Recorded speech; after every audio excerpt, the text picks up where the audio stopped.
Welcome to another big train tour at the Colorado Railroad Museum. This month, we'll be taking a look at a monument built to commemorate the invention of the modern-day railroad dome car.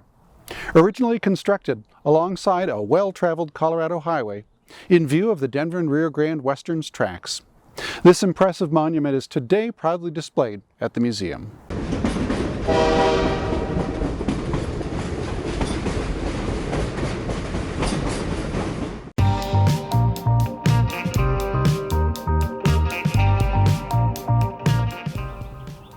Hi, I'm Paul Hammond, Executive Director of the Colorado Railroad Museum. Our subject monument, which features cast bronze plaques plus a model of an actual dome car, once graced a pullout alongside U.S. Highways 6 and 24 through Glenwood Canyon. Come join me now as we take a look at the history of this Colorado classic and how it survived through adversity and was eventually relocated to Golden.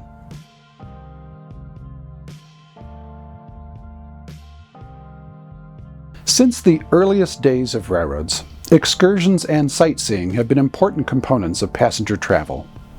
In fact, early railway coaches were built by carriage manufacturers, and their windows were open air as a result. Unfortunately, soot and cinders from the locomotive were major concerns for the early traveling public. Thus, open windows were not always desired. After the Civil War, railroads expanded west. With this expansion, a number of railroad lines were built that would become well-known tourist destinations. In Colorado, the Georgetown Loop and the Manitou and Pikes Peak Railway were among the most famous. Both lines employed cars with generous windows that could be opened as desired. Roofed open-air cars were regularly found at the end of trains traveling over the loop. The Chicago, Burlington, and Quincy created the first documented predecessor of what we today know as the dome car. Described at the time as a birdcage car, it was used on an 1882 sightseeing tour. Unfortunately, no pictures are known to exist. In 1891, a Canadian, Mr. T.J. McBride, received a patent for a design known as the Observation Sleeper. It featured 3 domes extending above the car's main roofline, but unfortunately none were constructed. In Canada, the Canadian Pacific used special open-air sightseeing cars attached to the rear of trains beginning in the late 19th century.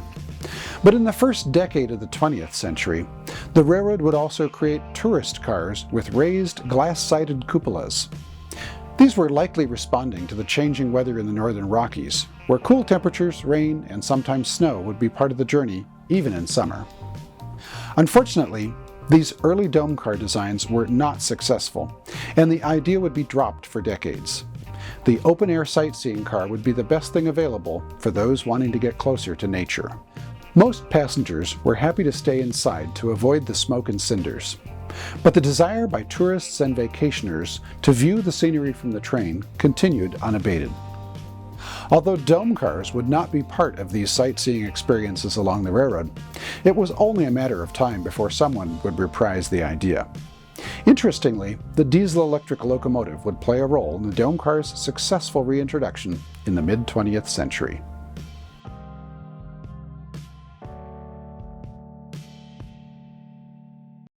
The modern-day dome car was conceived, perhaps oddly, during World War II. Mr. Cyrus Osborne was a vice president of General Motors and general manager of the company's electromotive division, known more commonly as EMD. In 1944, while traveling in an EMD-built Denver and Rio Grande Western locomotive through Glenwood Canyon in Colorado, Osborne was captivated by the wonderful views that he was enjoying from the elevated front of the locomotive's cab. He imagined that passengers could enjoy a similar view from a panoramic dome projecting above the train's main roofline. His idea was to provide a full 360-degree view for passengers in a new style of railroad car. He took his concept to the Chicago, Burlington, and Quincy Railroad, which was enthusiastic about the idea. However, having such a car built commercially wasn't yet possible, given that World War II was just ending. Instead, the railroad selected a stainless steel Bud-built coach for rebuilding at its Aurora, Illinois shops, using the Vista-Dome concept as imagined by Cyrus Osborne. The dome area featured seats that were positioned lengthwise in the cabin, facing double-pane windows which were designed to improve insulation. The first Vista-Dome was called appropriately Silver Dome. In July 1945, the car was tested in the consist of the Twin Cities Zephyr, traveling between Chicago and Minneapolis-St. Paul. Passengers loved it. The design was improved upon so as to include comfortable seating both inside and beneath the dome, and more were ordered. Vista-Domes quickly found their way into many Burlington Zephyr consists, culminating in 1949 with the inauguration of the California Zephyr. Soon after Silver Dome entered service, railroad managers and passenger train executives met to discuss the merits of dome car design. In the United States, domes were largely limited to railroads west of the Mississippi due to reduced clearances under bridges and within tunnels in the eastern U.S. The passenger carrying space was regarded as non-revenue because managers believed that passengers would not want to spend their entire trip in the domes. Stairs had to be added along with a second level, typically slightly depressed, under the actual dome, plus air conditioning capacity had to be increased. Despite these cost factors, Pullman completed the first 4 production dome cars in 1947 for a General Motors prototype called the Train of Tomorrow. These 4 cars, dubbed Astroliners, included a coach, diner, sleeper, and lounge observation. Similar to Silver Dome in their overall design, the train of 4 cars toured the country and was displayed to the public, especially at the Chicago Railroad Fairs of 1948 and 1949. General Motors made all of the prototype designs available for use by railroad car builders free of charge, in the hopes that increased public interest in rail travel would translate into additional orders for its diesel locomotives. The prototype train was later sold to Union Pacific Railroad for use between Portland, Oregon and Seattle, Washington. Other passenger car manufacturers soon built their own dome car models to compete with Pullman. Budd's first domes, completed in fall 1947, were the first to feature curved glass and full streamlining effects on the domes. These entered service on the Burlington's Twin Cities Zephyr, enhancing the ride and the view for passengers. A year later, the Baltimore and Ohio Railroad became the first railroad to operate dome cars on the East Coast when it introduced Pullman-built Stratodome coaches as part of the new consist for its Baltimore to Chicago Columbian passenger train. The B&O even added floodlights on the roofs of its dome cars to illuminate the passing scenery during nighttime travel. Perhaps the most famous American passenger train to feature domes, the California Zephyr, running between Chicago and Oakland, San Francisco, would be introduced in 1949. Built by Budd and hosted by 3 different railroads along its route, the train would pass through the same canyon that had provided the inspiration for the dome car just a few years earlier. This in turn would create a convergence of opportunity to memorialize the dome car in a way that remains unique to this day.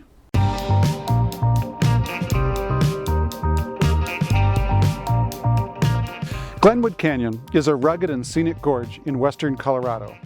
Its walls climb as high as 1,300 feet above the Colorado River, making it the largest such canyon on the upper Colorado. It stretches about 16 miles from near Dotsero, where the Eagle River empties into the Colorado, downstream in a west-southwest direction to just east of Glenwood Springs at the mouth of the Roaring Fork River. Prior to the early 1920s, the waterway through the canyon was named the Grand River. The Colorado until that time started downstream at the confluence of the Green and Grand Rivers in Utah in what is today Canyonlands National Park. The name change came about because of the efforts of one of Colorado's U.S. senators who petitioned Congress to change the name of the Grand to the Colorado, thus establishing this branch of the river as its headwaters. In the mid-1880s, the Denver and Rio Grande built a narrow-gauge branch line from Leadville northwest over Tennessee Pass, then heading west through Glenwood Canyon. The initial goal was to reach Glenwood Springs and the mining district of Aspen before competitor Colorado Midland could do so. Completed in 1887, this route would soon be upgraded, extended from Glenwood Springs to Grand Junction, and standard gauged. After 1890, it became the Rio Grande's primary route between Denver and Salt Lake City. As such, the line hosted the railroad's finest long-distance passenger trains, including the Scenic Limited beginning in the early 20th century, and later the Exposition Flyer. Photos of wagons and horses in the canyon date from the 1880s, and the first automobile road was built alongside the river in 1902. In 1906, the canyon became part of the Taylor State Road, a gravel roadway that was the first route for automobiles through the Colorado Rockies. The narrow walls of Glenwood Canyon posed a number of challenges as traffic increased, and by the teens, a first round of widening was undertaken, using laborers from nearby prisons as the workforce. In 1926, the road was numbered US Highway 40, and 10 years later, it was renumbered US Highway 24. The section through Glenwood Canyon became Highways 6 and 24, this is known as a dual designation or combined highway, the following year. Congress at this same time appropriated $1.5 million for widening and other improvements, and the fully paved road was completed in August 1938. It would look pretty much the same until the 1960s. In 1975, US Highway 26 was decommissioned west of the Vail area. The roadway then became simply US Highway 6. Within just a few years, this stretch of the route would be completely transformed. The goal was to create the final piece of the U.S. interstate highway system, and the narrow canyon would pose many challenges. Finally completed in 1992, this portion of Interstate 70 features terraced and cantilevered roadways along with other unusual construction to minimize the highway's visual impacts on the scenic canyon.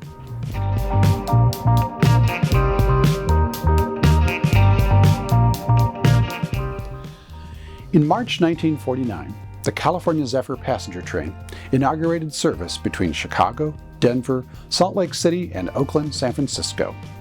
Its primary competitor, the city of San Francisco, also ran between Chicago and San Francisco, but via Omaha and on a fast schedule to accommodate business travelers. In contrast, the new Zephyr was scheduled to take advantage of the scenery in California's Sierra Nevada and the Colorado Rockies during daylight hours. Its running time was some 11 hours longer as a result, so it was marketed as a scenic delight and a family vacation experience.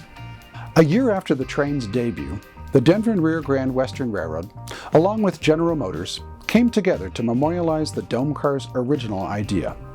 The two companies erected a stone masonry arch near the site of EMD General Manager Osborne's Eureka moment from a few years back.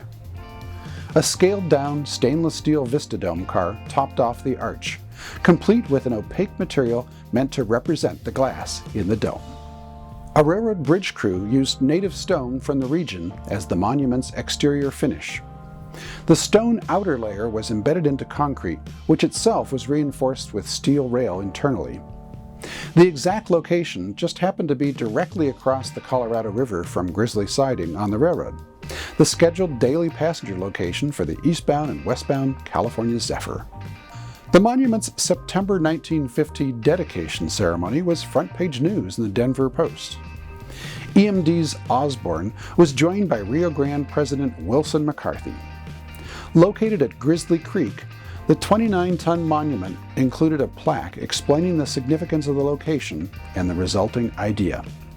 It became a popular stopping point along the highway for picnickers and tourists. For a number of years, the monument featured prominently in Rio Grande advertising for the California Zephyr. Passengers aboard trains traveling through the canyon sometimes ordered from menus that featured it in pictures. The railroad even featured the monument on the cover of its 1955 annual report. As the 1970s dawned, however, a new and unexpected situation arose. The scaled-down dome car on top of the monument was subjected to target practice by passing motorists. After the stainless steel model was shot at, it was removed and placed in storage by the railroad. This monument to an idea was now missing the very embodiment of its concept.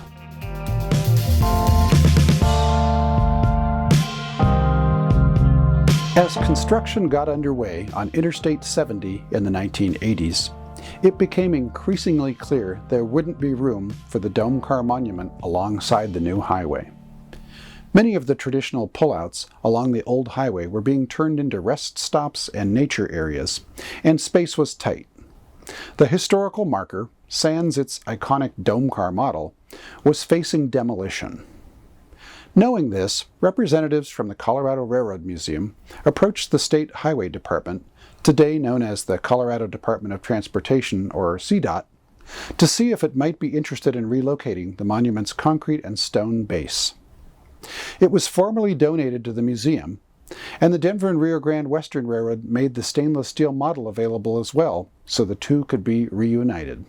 In mid-1985, a crane lifted the 58,000-pound monument aboard a tractor-trailer rig. It arrived at the museum on Saturday, June 8, and another crane took over to place the masonry monument into a shallow depression, and dirt was tamped around its concrete foundation. The miniature Vista-Dome car was refurbished and reaffixed on top, and the monument was once again complete in its new home. The new location was once again close by railroad tracks too, but this time in Golden, overlooked by the mesas of North and South Table Mountain. Today, this monument to an idea stands proudly outside the Denver Garden Railway Society's G-gauge outdoor railroad layout, which opened 5 years after the monument's placement. It still captures the attention of guests today, some of whom arrive wanting to see the monument specifically. That's especially true for those who remember it from Glenwood Canyon, back when the roadway ran so close to the Colorado's banks that the river would sometimes lap at the tires of passing automobiles. Dome cars, of course, continue to be popular for private railroad car travel, as well as on passenger trains operating throughout the West. Amtrak's California Zephyr today features a full-length dome lounge in its consist, traveling the same route through Glenwood Canyon. And in the second half of 2021, the Rocky Mountaineer is poised to launch a new Rockies to the Red Rocks sightseeing train running between Denver and Moab, Utah, featuring dome cars with plush interiors. It too will feature the scenic beauty of Glenwood Canyon along the way. Thanks for joining me today. This Denver and Rio Grande Western and General Motors monument to the idea of the Vista-Dome railroad passenger car is a uniquely Colorado icon. The survival of the 29-ton stone, concrete, and steel monument is itself a testament to another idea, that being the value of preservation. I hope you've enjoyed learning about this unique roadside marker today, and I also hope that your appreciation for Colorado's rich railroad heritage continues to grow with each and every tour of the museum's collections.